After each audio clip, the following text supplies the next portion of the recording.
narikir ngai nangapi pet ya pingam klet daleleru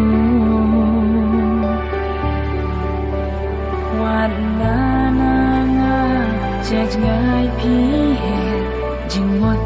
cha pi ka per jing sup jing san a pi nga la she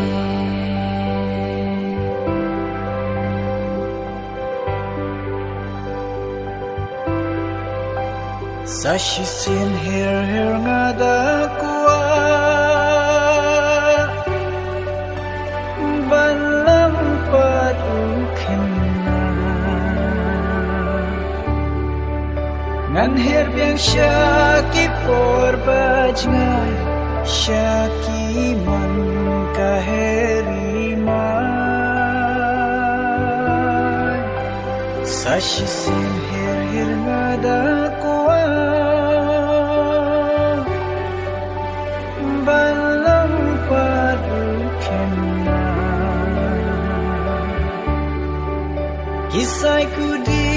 kisai tulai metsi banya leka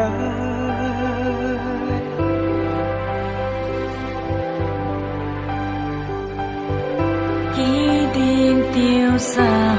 là tôm ban thao Ki bat moi na ban kle men ja Ya ki ban yo ai ngan sha sho compare naman mate porkan sawan jingkit hangakin ban bat piru por penang her bran bran por balale kenang wan mat ho sam khi kan du abaya pi ngam la yo chu Shanun war hanungan siyang Hustim karisyadan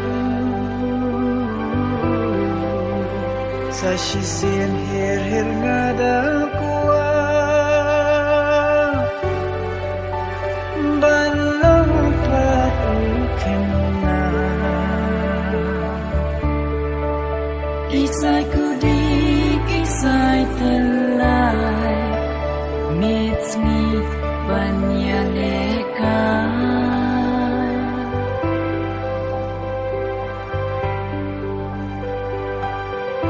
Por balale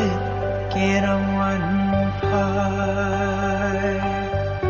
Ayam bait narikir ngai Nangapi pet ya pingam ket